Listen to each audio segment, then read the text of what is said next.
Ani maqaan koo Amaaneel Taakkaleen jedhama. Bakka itti dhaladhee guddadhee magaalaa Naqamteedha. Amma barataa Yuunivarsiitii waggaa 4ffaa Baahar Daariitiin baradha. Anaaf waaqeffannaa jechuun jireenyadha. Kiristaana tokkootii fi waaqeffannaan wanta yeroo boqonnaa isaatti yookaan yeroo irraa hafaa argatetti wanta nu hojjetu tun ta'in jireenyadha jedheenya kana namanu. Bakka hojjennutti bakka hojii adda addaatti raawwannu hundumaatti waaqeffannaan guyyaa hundumaan hojiiniitiin hin jiraata. Innis maallaa hafuurri keenya guyyaa hundumaa waaqayyo hojiin waan wal arguu fi wanta hojjennu hundumaa keessatti waaqayyootiin ol qabaa ulfeessaa wanta isa kabaju hojjechaa hoggaantanii nuti waaqeffannaan jireenya keenya guutumaan of ta'a jechuudha. Waaqeffannaan anaaf jireenyadha. Faarfannaa afaan Oromoo waan jaalladhu keessaati faarfannaa yaadasaadha. Faarfata yaadasaas nan jaalladha. Faarfannaa isaa keessaa keessumattuu kan keessa koo sin dhoksanii waadaa koo ganamaas maafan geeddaraan ni jedhu baay'ee natti tola. Ergaa isaarraatiis ka'ee hoggaa bakka wanti hundumaan isaa natti tola faarfannaa keessa koo sin dhoksanii inni jedhu kan yaadasaa. Ergaan faarfattoota afaan Oromootiif qabu inni guddaan sadarkaa amma faarfannaan afaan Oromoo irra jiru ol kaasuu irratti kan xiyyeeffatudha. Sababni isaas afaan adda addaatiin faarfannoota faarfataman argineerra sadarkaa isaan irra jiranis argineerra afaan Oromootiin immoo faarfannaan keenya sadarkaa akkamiirra kan inni jirus argineerra. Wangeeluma keessatti wanti hundumtuu hubannaatiif beekumsaan gaafa godhamu waaqayyoon hin gammachiisa jedhee yaada. Kanaatiif iyyuu wanta hojjennu hundumaa muuziqaas hoggaa hojjennu faarfannaas hoggaa hojjennu beekumsaan utuu ta'e jechuun akkasumaan faarfannaan nutti toleef yookaan immoo faarfachuu qabnaaf osoo hin ta'in beekumsaan taanee utuu faarfanneetiin jedha. Kanarratti gartuun weedduu gospel singers kan jedhaman jiru baay'ee amma tokko sadarkaa afaan Oromoo gara fuulduraatti geessaatti jiru. Kunis maallaa faarfannaa hoggaa qo'atan karaa saayinsii isaa muuziqaa isaa sirriitti beekanii harmanii isaa adda addaa sirriitti beekaniitu amma ta'e faarfannaa afaan Oromoo ol guddisuudhaatiif hojjetamaa jira. Kanaatiif iyyuu faarfattoonni afaan Oromoo faarfannaa beeknaaf qofatu hin ta'in faarfachuu dandeenyaaf qofatu hin ta'in beekumsaan taane utuu faarfanneetii moor ija qabeessa taana jedheen yaada.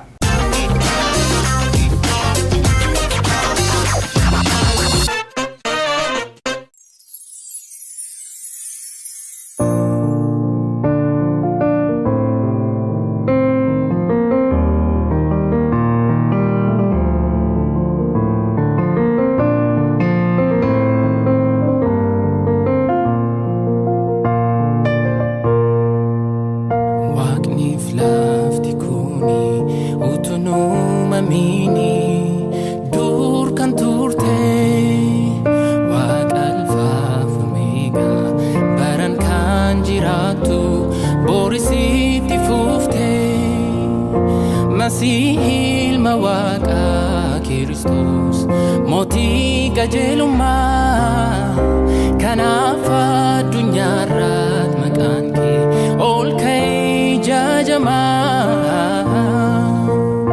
Masiihii ilma Waaqa Kiristoos mootii qajeelummaa kanaaf addunyaarratti maqaan kee ol ka'ee jajamaa.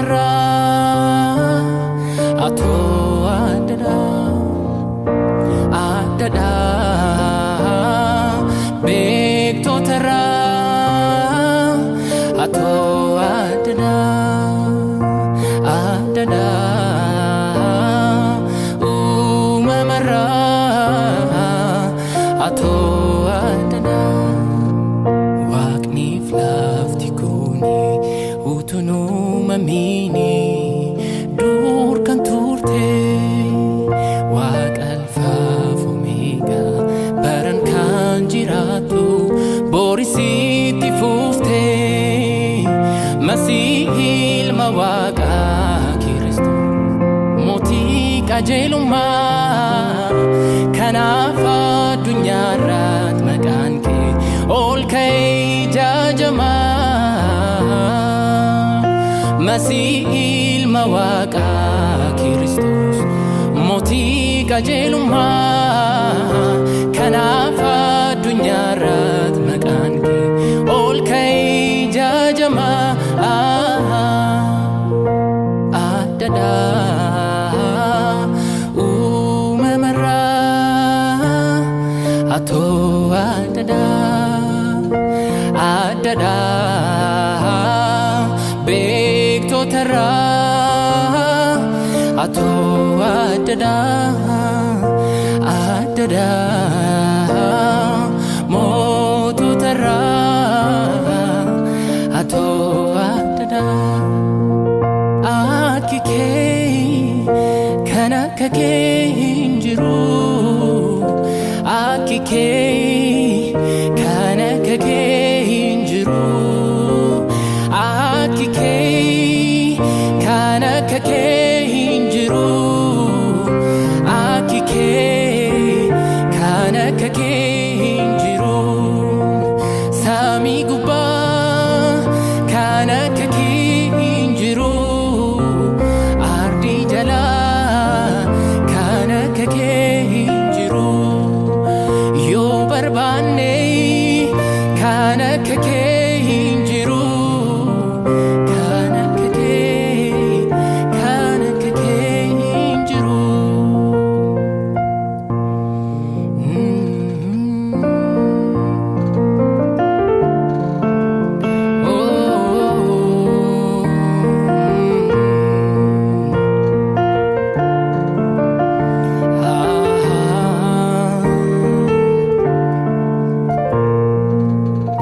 Ati jalqabaa dhuma waan hundaa, bishaan jireenyaa si keessa maddaa. Ati jalqabaa dhuma waan hundaa, bishaan jireenyaa si keessa maddaa. Galatoomii waaqeffamii, galatoomii waaqeffamii, galatoomii waaqeffamii, galatoomii waaqeffamii. Ati jalqabaaf dhuma waan hundaa, bishaan jireenyaa si keessa maddaa.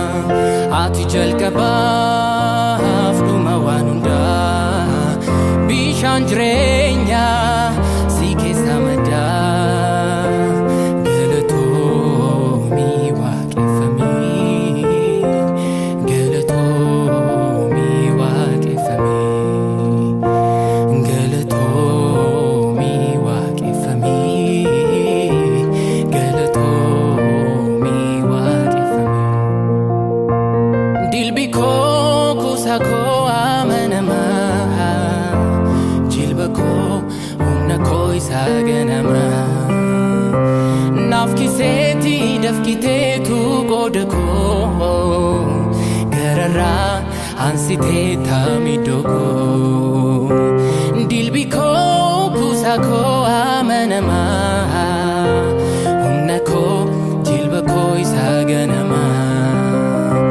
Naaf kiseetti dafkiteetu qooda koo, gararraa ansitee taamiddoo koo.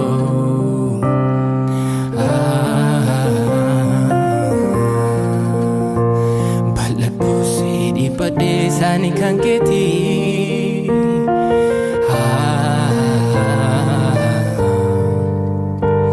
Atanaaf harka koo isaa mirgaatee.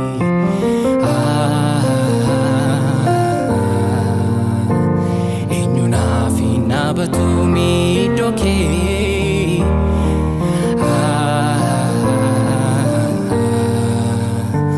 Hundumaadhaan matanaaf qofaa kee, hundumaadhaan matanaaf qofaa kee, hundumaadhaan matanaaf qofaa kee, hundumaadhaan matanaaf qofaa kee, hundumaadhaan matanaaf qofaa kee, hundumaadhaan matanaaf qofaa kee, hundumaadhaan matanaaf qofaa kee, hundumaadhaan matanaaf qofaa kee. tanaaf qofaa kee hundumaadhaan matanaaf qofaa kee hundumaadhaan matanaaf qofaa kee hundumaadhaan matanaaf qofaa kee hundumaadhaan tanaaf qofaa kee.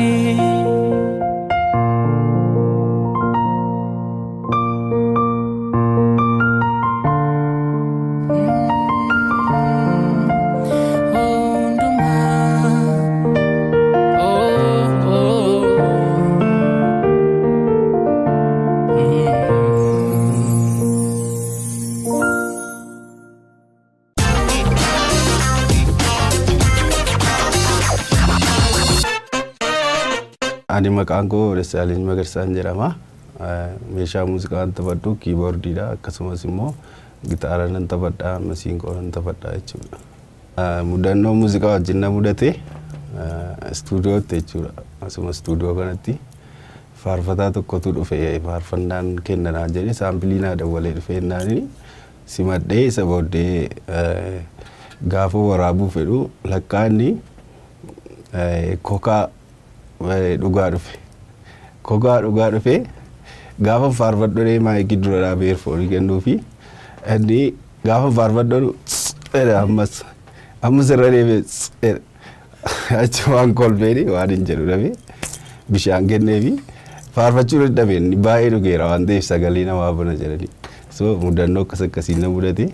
Kan biraan immoo baadiyyaadhaa dhufte mucaa durbaa tokko qeesii tokko fidee faarfannaa see hojjedhee fitee miksii godhee gaafan CD'tti sii kennadhu lakkii CD'tti hin barbaadu Facebook irratti malee naan jette. Achi baay'ee golbee qeesii waan godhu dhabee nurkaa fudhachuu diddee hamma dandeenya yaalleetu amansiisnee siin gadhiisa bakka Facebook irratti isee gashee jechuudha. Istuudiyoon keenya Soonaan istuudiyoo jedhama. Naannoo itti argama keenya Gullallee Madaanaalamii naannoo hospitaala Phaawulosiidha. Faarfannaa akkaataa gaariitti qindeessinee akka inni Waaqayyoof dhiyaatu gochuudha gaheen keenya inni guddaani. Faarfattootiin karaan dura hojjedhee fi Malkaamuu Sanbataa, Abiraam Tarree, Faarfattuu Kibbinashii, Gurmeessaa warrooti kun piik warran godheedha akka Tola Waaqii, Muluqan Taaddasee namooti baay'een jiru. Warri maqaan dhoofne baay'een isaanii jiru. Anaa gara fuulduraatti hojii gaarii kan kanaan duraarra fooyya'aa ta'e muuziqaa qindaa'aadhaan haala bareedaadhaan hojjennee dhiyeessuu hin barbaanna.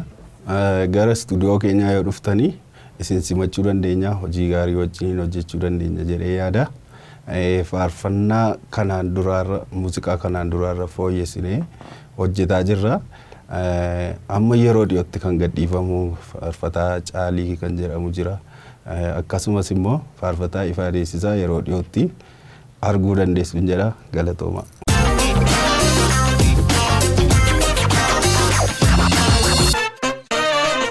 Sagantaa keenya guyyaa irratti akka eebbifamtan abdii guddaan qaba. Namoonni yaada qabdan karaa bilbila keenyaa Teelegiraamiidhaan Feesbuukiidhaan nungaa akkasumas immoo namoonni oomisha keessan beeksifachuu barbaadanis nu qunnamaa. Torbannuuf sagantaa biraatiin deebinee amma ol agarrutti ayyaanni Waaqayyoo isiniif haa baay'atu.